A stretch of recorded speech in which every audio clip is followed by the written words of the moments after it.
Bonjour, ça fait longtemps, n'est-ce pas? Toujours accompagné de mon mug. Here I am for a new video.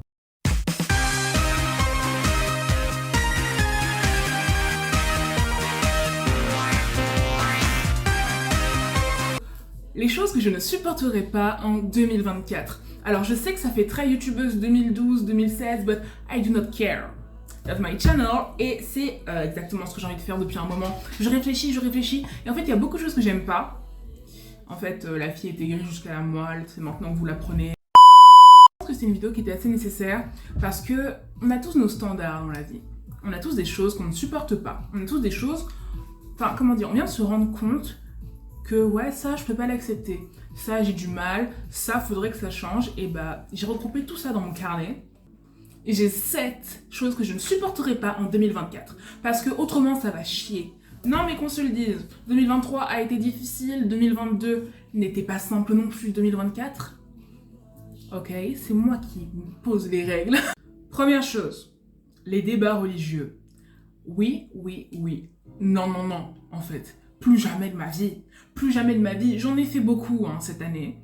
Je ne rentre plus dedans. Pourquoi? Parce que chaque point aura son pourquoi. Je vais pas reprendre des débats religieux parce que je suis convaincue par ma religion, je crois en ma religion pour une raison. On peut discuter des discriminations que subissent les religions, etc. Mais je rentre plus dans le débat de ouais, nanana. Par exemple, quelqu'un va me dire ouais, Jésus n'est pas Dieu. Ok. Enfin, pour toi, ok. Mais franchement, je rentre plus dans ces débats. Je sais que c'est une façon de pécher qui est vachement simple parce que bah après les débats ça devient virulent, tu t'énerves, la personne elle sort des choses, en plus c'est en fonction de sa religion dans laquelle il y a tel personnage de ta religion, ce qui fait qu'il dit ouais j'ai telle vision. Hey, enough, je veux plus, c'est mort. Là on rentre vraiment les pieds dans le tas. La pression familiale, yeah. Alors franchement. La famille, on les aime ou on les aime pas. On part dans le sens où on aime notre famille, mais vraiment, c'est des... Restons calmes. Ce sont des personnes qui mettent une pression insoutenable sur notre personne, qui ne nous respectent pas sous prétexte que nous sommes des enfants. Je suis majeure maintenant, hein. Ok, mais il n'y a pas de souci.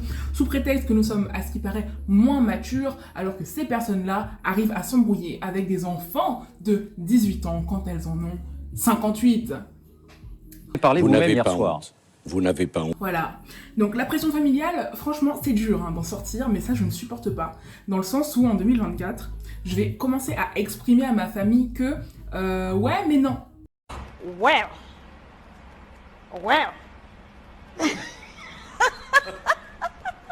Next question. Ça, c'est mort. Parce que je suis désolée, moi, étant anxieuse, anxiété généralisée, c'est ultra compliqué.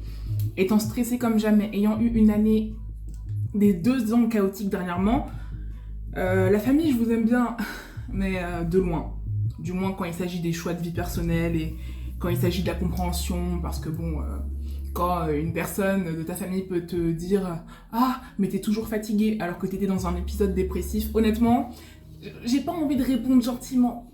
J'ai pas envie de répondre with kindness, you know. Oh là, mais tu vas la fermer ta gueule! Ah mais c'est pas croyable! Ça pose même des problèmes de confiance en soi. Qu'on se le dise, quand ta famille te rabâche à chaque fois telle chose négative, peut-être vraie à propos de toi, mais pour autant, ce n'est pas la chose négative que tu as faite qui te définit. De même que ce n'est pas la chose positive que tu as faite qui te définit. C'est ton être en entièreté. Parce que si c'est ça, je suis sûre qu'il y a des tueurs, ils ont donné 1 euro à un SDF. Pour autant, c'est pas ça qui fait que c'est des gens bienveillants.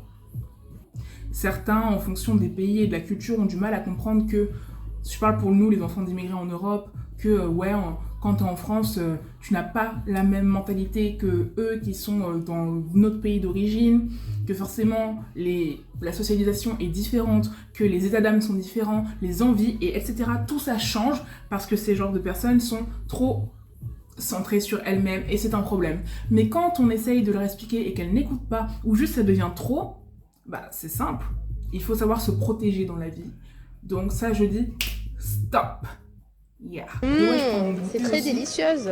Ma banne, Deuxième point, me faire juger quant à mes émotions.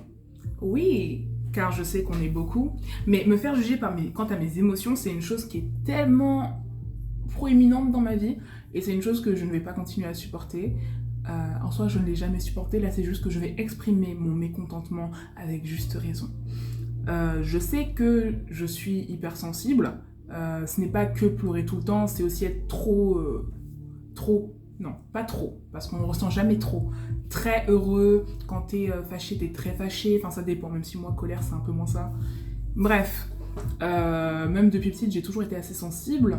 Et en fait, les gens, dès qu'il y a une chose qui va te déranger, pour autant que tu ne sois pas chiant, ils vont être là en mode « Oh, mais tu sais pas rigoler. Oh, mais c'est rien. Oh, mais t'abuses. » Mais en fait, comment tu peux oser dire à une personne qu'elle abuse quand t'as une chose qu'elle ressent? Tu n'as aucune raison d'ouvrir ta gorge et dire « Ah ouais, mais t'abuses. Pleurer pour ça et te vexer pour ça. » Bah, tant mieux pour toi si toi, ça ne te vexe pas. Yeah, I'm happy for you. But that's not your business. Ok? Donc ça, c'est... Je sais pas si c'est juste les gens qui ont... C'est pas de la compassion, en fait. C'est juste un jugement totalement déplacé. Mais toi, est-ce que je vais venir t'emmerder à chaque fois que tu vas ressentir quelque chose, alors que si moi, ça m'était arrivé, je n'aurais rien ressenti? Non, parce que ce que ressentent les personnes, c'est subjectif et c'est propre à elles-mêmes. Donc... non.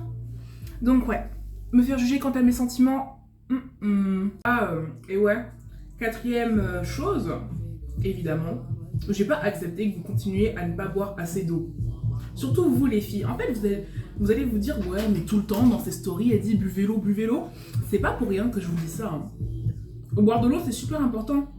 Pour la peau, c'est important. Les migraines, les maux de tête, c'est important. Vous savez pourquoi c'est important d'autre? Bien, la syntaxe de cette phrase était For your girl down area. Buvez de l'eau. Parce que souvent, bah moi je m'en fous, je parle de choses que les gens considèrent comme tabou. Je vous rappelle que j'ai failli finir en études pour être sexologue, hein, so... Écoutez. Les filles, on est d'accord, tout ce qui est à propos de votre punani, c'est pas censé sentir la rose ou autre, mais c'est pas non plus censé sentir mauvais, genre mauvais. Et en fait, il y a beaucoup de filles qui se rendent pas compte que ne pas boire assez, ça fait que le corps n'est pas assez hydraté, et vous savez que l'intérieur de la punani se nettoie seul, c'est auto-lavant. D'ailleurs, ne mettez jamais de savon à l'intérieur, vous allez finir avec des infections, et ça peut donner à des choses vraiment pas folles. C'est l'extérieur qu'on nettoie. Oui, et on nettoie bien. Non, parce qu'il y en a, je vois des choses sur TikTok, des fois je suis comme ça. Je juge pas, mais parce que certaines n'ont pas été éduquées à bien se wash down there. But you must. Pour les odeurs corporelles, pour la propreté, on nettoie bien la punani, correctement, les plis, etc. Et boire assez d'eau, ça fait que elle se nettoie beaucoup mieux, toute seule déjà de base. Ça évite les odeurs. Et aussi, c'est super bien pour la vessie, vous savez. Ouais, on parle vraiment de choses, je pensais pas. Vous savez, pas pisser assez dans la journée, c'est pas ouf. Ça veut dire que t'évacues pas assez, sachant que c'est des déchets que t'évacues. Genre, faut boire assez d'eau. Et pour savoir si votre... when you go to the toilet and then you pee, if your pee has the adequate color, ça doit être environ comme de l'eau, mais jaune clair. Voilà. Si c'est genre jaune concentrate, bois l'eau. Faut boire de l'eau. Voilà. Donc je n'accepte pas. Si vous buvez pas l'eau en 2024, je vais venir vous hanter en fait. Comprenez? Cinquième chose que je ne vais pas accepter, que ma liste d'envie reste une liste d'envie. Vous savez, avoir une envie, c'est projection de « Ah, j'aimerais telle chose ». Ouais, mais en fait, si tu réalises pas ce que tu veux, bah tu cumules les listes d'envie et puis bon, comment dire, tu fais pas grand chose de ta vie. Oh, quelle rime, Cynthia, quelle poétesse. Sappho vit en toi. My God. Bref. Il faut agir pour soi-même, sinon on n'avance pas. Je sais que pour certains ça peut être assez compliqué. Je parle pas de faire de gros changements, je parle de petites choses qui vous font envie, petites choses que vous aimeriez bien faire. Just do it. Comme le dit cette célèbre marque que je ne vais pas citer. Just do it. Réellement. Je sais qu'il y a tellement de choses qu'on aimerait faire, mais je sais aussi que souvent c'est la pression familiale qui vous bloque, qui nous bloque. Et là je suis en train de repenser à un truc. Dans ma famille on aime beaucoup Madonna. Là vous allez vous dire, Cynthia tu dérailles. Non. C'est toujours une bonne raison de parler de Madonna. Dans ma famille, on aime beaucoup Madonna. J'ai une tante, c'est grâce à elle que j'ai autant kiffé Madonna. Moi, je sais qu'elle en parle en mode ouais, c'est une iconic girl, elle a fait un tas de choses, elle est incroyable, une bête sur scène et tout. Mais cette tante accepterait jamais que je fasse des trucs que Madonna ait fait. En fait, les gens aiment bien voir l'apparence sans voir les actions des gens derrière. Et je sais qu'il y en a, ils sont là en mode ouais, je vais être comme ça, mais tu fais pas les actions qui vont avec. On s'en fout si la personne n'aime pas, c'est son problème. Je demande, c'est son problème? Non, c'est toi qui es censé agir pour toi-même. Autrement, tu ne feras jamais rien si tu vis que dans le prisme des autres. Et je sais que c'est difficile, c'est un travail de longue haleine. C'est vrai. Mais il faut au moins se décider. Il faut qu'il y ait cette chose qui tilte dans votre tête. Il faut réussir à se décider et se rendre compte que vous êtes les seules personnes en charge de votre vie. So, il faut accomplir ses envies. Ah ouais, me justifier sur les réseaux pour des choses bêtes.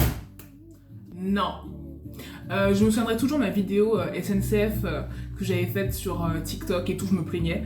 Il y a des gens, ils ont pris tous les drapeaux du monde pour les mettre sous ma vidéo. Quand j'y repense, c'est insane. Il y a des... C'est vraiment insane. Dites-vous qu'on parlait de la SNCF, amende, etc., truc injuste. On a fini sur du racisme. On a fini sur une dame, j'avais ce psyo là, et j'avais un foulard dans mes cheveux qui cachait mes cheveux. J'appelle pas ça un voile parce que c'est vraiment un foulard, bref. Et la go, c'est pas la lâcher un... Ouais, mais moi ce qui me choque, c'est vraiment de voir une belle sœur à moitié à poil. Ma belle. Après j'ai dit, faut pas non plus rentrer dans tous les débats, mais... faut se défendre un minimum. Donc j'ai répondu en vidéo, j'étais là genre... Quand j'ai vu le message, j'ai fait, mais toi, je ne vais même pas te rater en fait. Et là, je vais chez ma vidéo. La gauche, j'explique que ouais, bah c'est bon, à un moment donné, tout ce que toi t'appelles un voile, en Afrique, on le porte certains de manière religieuse, donc ouais, le voile, mais le tissu, c'est un foulard. Ça n'a de conditions religieuses que ce que tu... 2 years later. Conversion religieuse seulement si tu lui donnes la fonction religieuse, si tu le portes avec cette fonction. Bref, j'ai tout expliqué et tout, elle a commencé à me faire ouais bah je suis pas convaincue. Je peux rien faire pour toi cousine. D'ailleurs j'aurais t'appelé Tata parce que ça se voit que t'avais vraiment des enfants. Donc ce genre de débat nul qui font perdre le temps aux gens, j'y tiens plus du tout. Qu'on se le dise, damn, what is it? What is it? And what's up? You got two niggas in the hood. Dernière chose que je ne supporterai pas en 2024, et pas des moindres, les crushs. Je m'explique. Crush, c'est mignon, c'est stimulant au cours d'une année, quand on s'ennuie, quand on n'est pas trop à fond dans ses cours. Juste quand on vit et qu'il n'y a rien de stimulant, c'est super les crushs. But, je vous invite à regarder la vidéo de Luche sur les crushs. Vous allez comprendre. Ça fait du mal ces merdes là, enfin à un moment donné, c'est bien mignon, c'est grave stimulant. Mais non mais j'ai l'impression, avoir des crushs, c'est vraiment aller de Charybde en Scylla. Oui. Expression d'humanité L1. Oui. C'est horrible, ça va de mal en pire. Au début, ça a l'air idyllique. Et t'es là en train d'interpréter. Il suffit! Non, vraiment, qu'on se le dise. Après, souvent, ça finit dans delusion. Convinced yourself. Sauf qu'à un moment donné, flemme, quoi. Surtout quand certaines personnes ne sont pas très claires dans leurs signaux. Et puis toi, Enfin, c'est chaud d'avoir un crush, vous savez. Hein. T'es là, tu te dis, est-ce que je risque notre amitié pour ceci? Parce qu'en fait, c'est là que tu te rends compte que tu ne contrôles à aucun pourcent la personne que tu apprécies. Après ça, faut s'en rendre compte bien avant. Mais là, c'est vraiment que tu te rends compte que tu es démuni et que la réaction que tu auras en face est plus qu'incertaine. Phobie. Phobie, franchement, si je développe un crush futurement, on va parler directement parce que je ne supporterai pas de devoir encore être dans ma delusion. Mon interprétation, et Dieu sait à quel point je suis pas mal en interprétation. Hein. Je suis scénariste, je joue l'actrice dans le film, je suis l'autre acteur principal, je suis la caméraman. I'm a grown woman. I try to be a grown woman. Stand up.